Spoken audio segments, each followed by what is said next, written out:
네, 안녕하십니까. 방장입니다. 오늘은 10월 11일 토요일입니다. 예, 귀신놀이 하는 게 아니고요.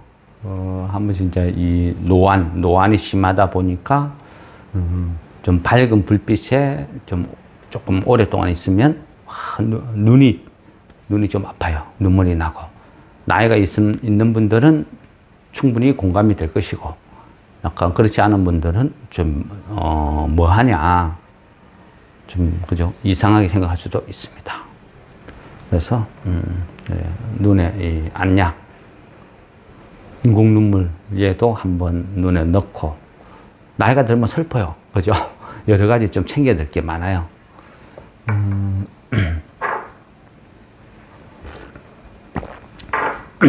예, 다시, 설명을 아니죠. 이제 설명보다는, 왜 그렇게 생각했는지, 말씀드릴게요. 금요일, 그죠? 금요일 어떤 삼성전자 하이닉스, 매도 권유도 드렸고, 저도 매도를 했거든요. 한때는요, 그런 생각을 했어요. 삼성전자를 사서 물렸어요.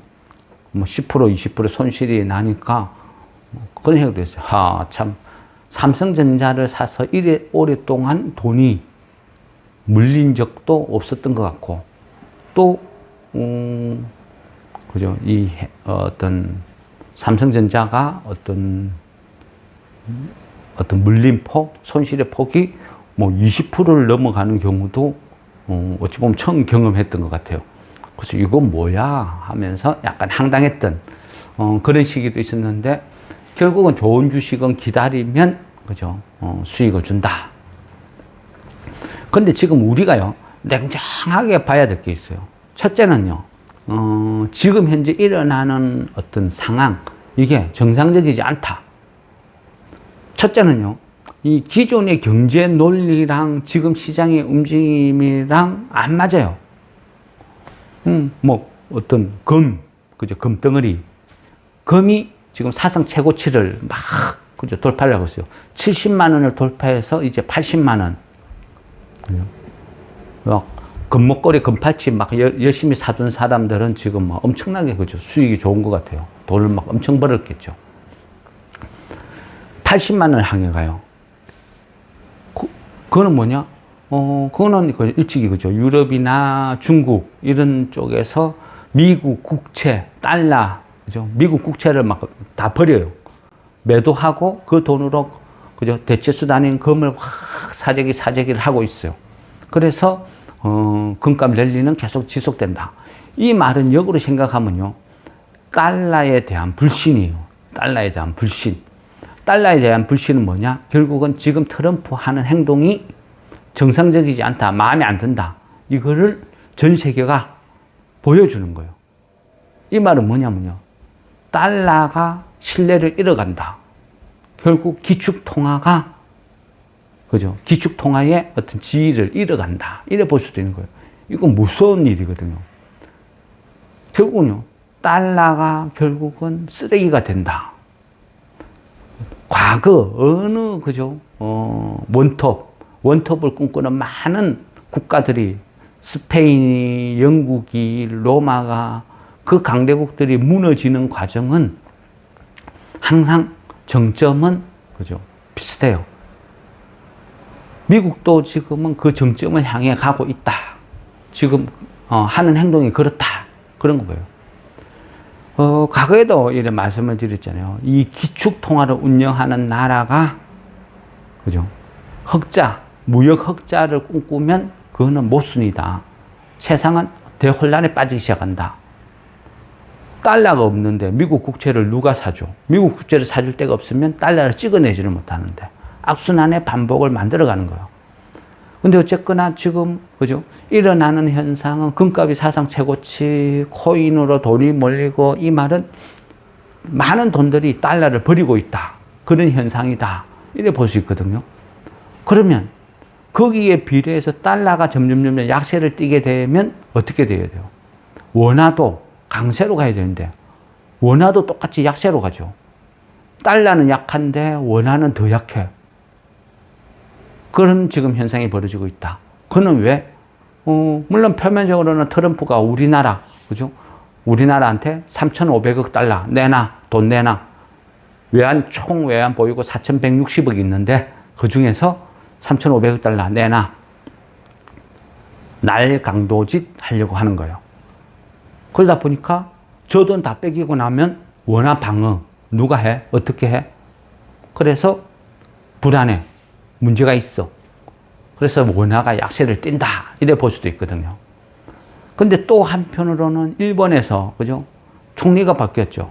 총리가 바뀌었는데 아베노믹스를 다시 구현한다. 따라간다. 그 말은 뭐냐? 약달러.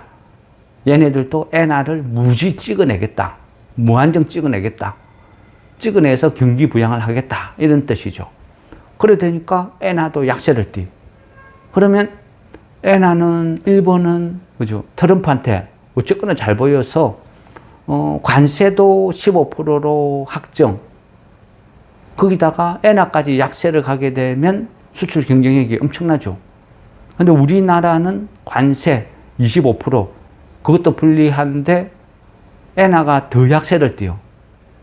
그러면 우리 입장에서는 지금 1,420원을 이거를 방어를 해야 되는지 그냥 용인을 하고 풀어야 되는지 차라리 그죠? 수출 경쟁력을 위해서 1,500원, 1,600원 방치를 해야 되는 건지 모든 게 지금 딜레마에 빠져 있어요. 대혼란. 그죠? 이 부분을 이해를 잘 해야 돼요. 내가 이해를 못하면 무서운 게 없어. 그러니까 막 지르는 거예요. 근데 그 무섭다는 게 아는 거예요.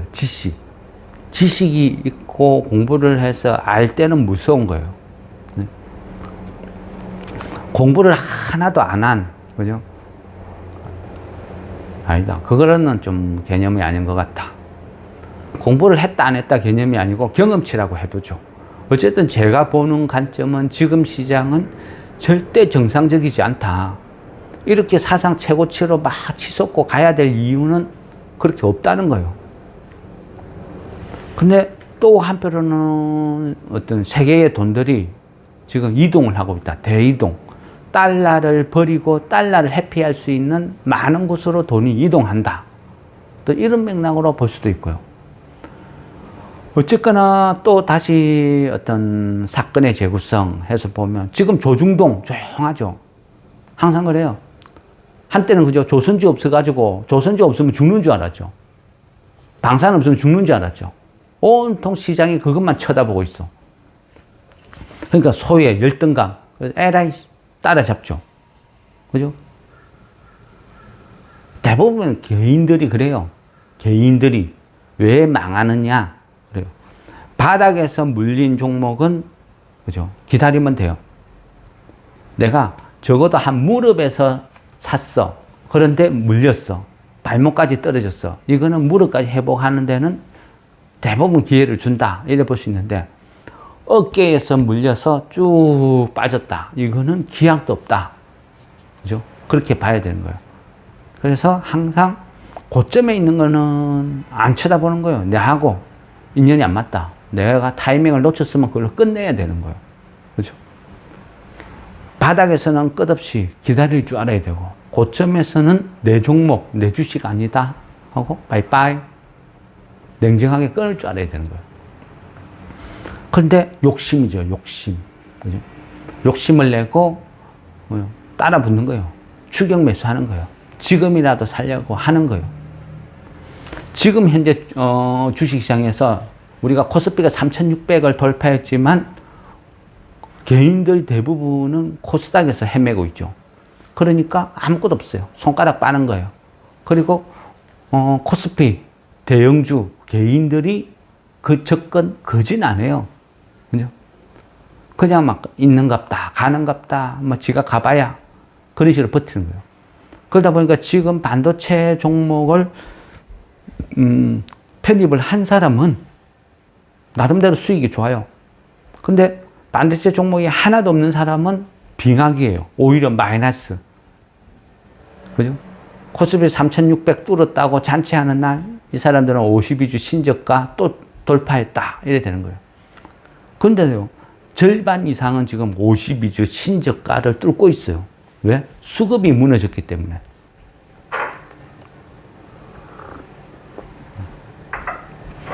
자동차. 자동차 같은 업종이 지금 제일 피해를 많이 보는 것 같아요. 어쨌든 관세의 직격탄이니까. 그래서 지금은 자동차 업종이 그죠, 끝없이 흘러내리고 질질질 흘러내린다. 어떤 이런 부분. 그래서 실제 수혜를 보는 거는 지금 현재 장을 주도하는 거는 반도체다. 그래서 삼성전자 하이닉스를 필두로 해서 장비주들이 우죽순 확 따라가고 그날 보면 그죠, 이 어떤 그동안 반도체들 살려고 하니까 너무 비싸. 그런데 반도체에서 한 달이 건넌데 그래도 얘도 반도체잖아. 그런 종목들이 한 번씩 팡팡 튀어주는 그런 순환매 장세. 막 그 정도 흐름으로 쭉 지금 흘러가고 있죠. 그리고 반도체가 튀다 보면 그 옆에서 같이 거드는 게 로봇이죠. 로봇. 뭐 테슬라나 이런 쪽에서 한 번씩 이슈가 터지면 로봇 관련된 종목들이 움직인다. 근데 로봇도요, 냉정하게 따지고 보면, 그죠?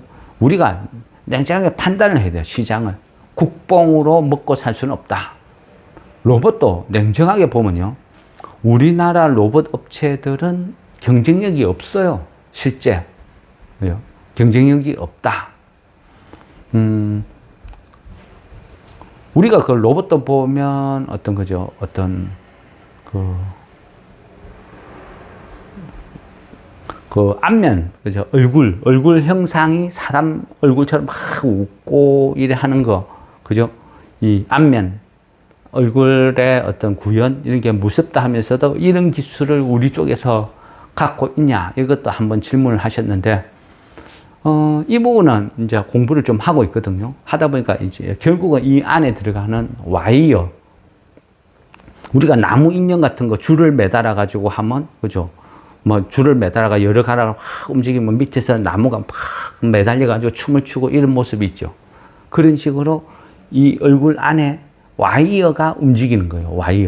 와이어의 어떤 연결로 해서 이 얼굴 모양 근육이 실룩 움직이는 거. 어떤 그런 어떤 뭐 디테일한 기술부터, 그죠? 매니플레이트라 그러죠. 뭐 로봇 팔처럼 생긴 게 빵빵빵 하면서 움직이는 거. 그리고 뭐 휴머노이드 이런 것도 있을 것이고 다양한데, 실제 우리나라에서 그죠, 구현할 수 있는 기술력은 많이 떨어진다. 냉정하게 제가 조사를 해보니까 그렇더라고요. 이 안에 들어가는 감속기나 이런 거는 그죠, 로봇 테마에 감속기 많이 거론되죠. 우리나라 시장에서 감속기는 그죠, 상장된 기업도 많이 있지만 실제 제가 조사한 바로는 비상장 기업인데 삼양가속기라는 회사가 있어요. 삼양가속기. 이 삼양가속기라는 이 회사가 원톱. 그 외에는 솔직히 좀 많이 떨어져요.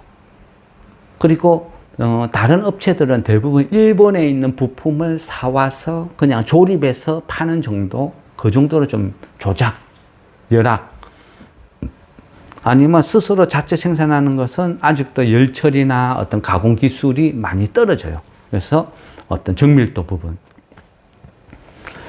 결국 이래저래 따지고 보면요, 어떤 부품은 일본, 또 실제 어떤 로봇의 어떤 진도는 중국 못 쫓아가요. 제가 보는 관점은 그래요. 우리나라는 중간에 끼어서 이것도 저것도 아닌 실제 그런 형국이거든요. 그래서 우리나라 로봇 관련된 회사에 너무 집착할 필요는 없어요. 제가 보는 관점을 해요. 세계적으로 경쟁력은 없다. 완성체는 중국이 월등히 강하고, 또 부품은 일본이 월등히 강하고, 한국은 좀 애매한 위치에 있다. 로봇 산업은. 그래서 굳이 피를 그렇게 많이 주고 비싸게 있는데 그거를 살 필요가 있나? 이런 생각을 해보는 거예요. 그러니까 뭐 어떤 물류 이동 로봇이나 어떤 뭐 주차 로봇 뭐 이런 식으로 틈새 시장을 또 우리가 공략을 하거든요. 그런 부분은 조금 뭐 경쟁력이 있어 보이기도 해요. 그래서 그 외에는 좀 명확하게 우리가 냉정하게 봐야 된다. 그리고 그 시장은 지금 로봇도요 너무 비싸요. 그죠?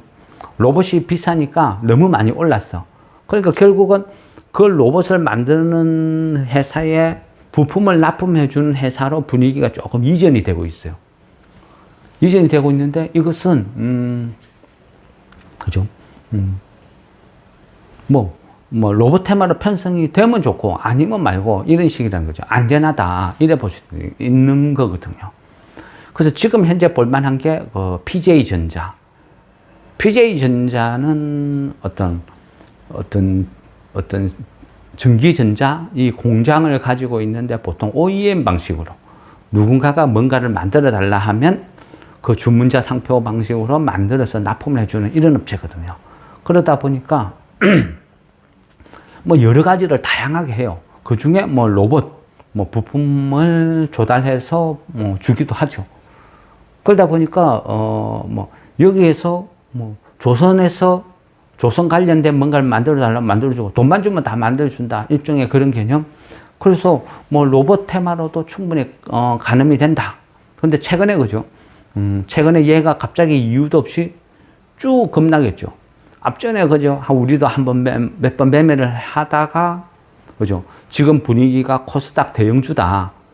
코스피 대형주다. 그래서 코스닥은 잘못 건드리면 빙하기로 간다 했죠. 그래서 손대지 않은 웬만하면 코스닥을 안 보겠다 그랬죠. 그래서 그 이후로 안 봤어요.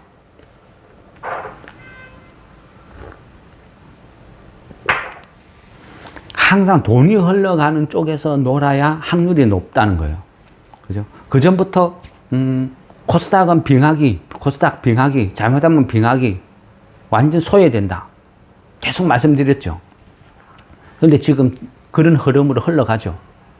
그런 것들을 우리가 이해를 해야 되는 거예요. 때와 시기 정말 중요하거든요. PJ전자는 다른 분이 저한테 질문을 했어요. 뭐 어찌어찌 하다 보니까 이거를 사게 됐다. 물론 잘 알아요. 그게 개인의 습성이에요. 제가 보는 거랑 개인이 보는 거랑 각자가 보는 거랑 다 틀리거든요. 개인들은 자기가 보고 싶은 것만 본다. 그리고 자기가 재미를 본 종목은 첫사랑처럼 못 잊는다. 그래서 또 사게 된다. 내가 6,000원에 사서 얘를 8,000원에 팔아먹었어. 아우 기뻐라. 너무 좋아. 좋은 추억이 남았어. 근데 시간이 지나서 보니까 얘가 다 빠졌어. 옛날에 내가 산 6,000원에 또 왔네. 이거 사야 되겠다. 그런데 저 방장이 지금 코스닥은 사지 말했는데 뭐 그거는 지 사정이고 지가 무당이야 신이야 뭐야. 그래서 그냥 덥석 샀어. 샀는데 계속 행보 하다가 조금 떨어졌어. 6,000원짜리가 한 5,800원 됐어. 돈은 있어. LI 해가 또 사놨어. 근데 5,600원이 돼. LI 해가 또 사놨어. 5,500원이 돼. 인생 뭐 있나 하고 올인 했어. 근데 갑자기 얘가 퍽 빠지는 거야. 무섭죠. 겁나죠. 무섭고 겁이 나면 그때는 본인이 그죠? 판단을 못해. 근데 돈이 너무 많이 들어가 있어. 주식은 취미가 아니랬죠. 주식에서 잘못된 판단은 큰 금전적 손실로 와요. 그때는 개인들이 무서워해요. 무서우면 어때요? 무서울 때는 쪽팔림을 무릅쓰고 방장을 찾아요. 물어봐요. 이거 왜 이래요? 망하는 거예요? 나 인생 이제 끝난 거예요? 어떻게 할까요? 그래서 쭉 봤어요. 왜? 한동안 안 봤으니까. 얘가 왜 이래 빠졌지? 그래서 본 거예요. 보다 보고 쭉쭉쭉 이래 보니까, 그죠. 특정한 어떤 계좌에서 급매물이 흘러나온 거예요. 그러니까 제가 보니까, 그냥 그 신용 반대 매매. 신용 반대 매매가 흘러나온 것이고, 또 보통 코스닥 개별 종목들이 무서운 것은 신용이 신용, 반대 매매가 반대 매매, 매물이 매물을 부르는 거예요. 그래서 벅벅벅 빠질 때는 정신없이 빠져요.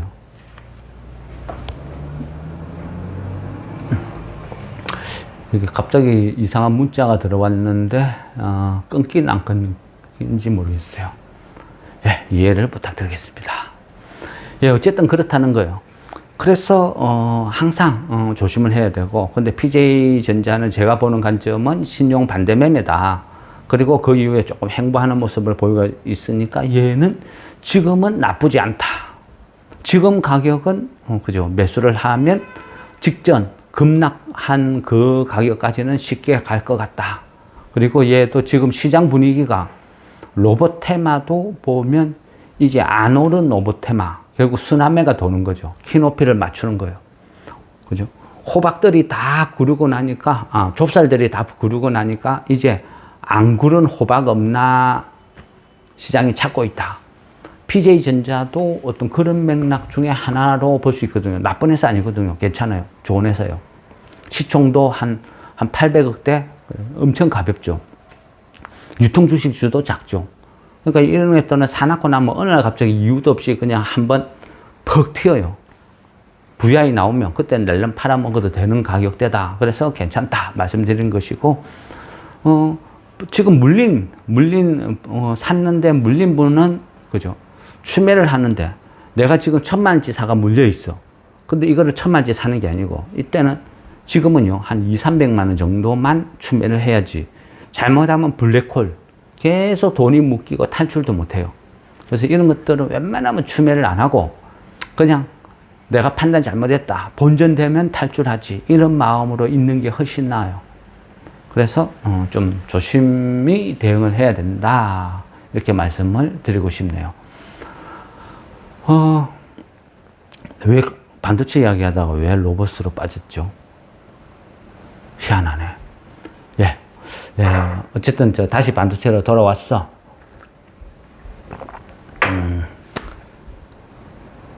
한번 끊었다 가겠습니다. 금방 문자가 들어와서 제가 한 게 지금 영상이 촬영되는지 안 되는지도 좀 애매하거든요. 확인해보고 다시 하겠습니다.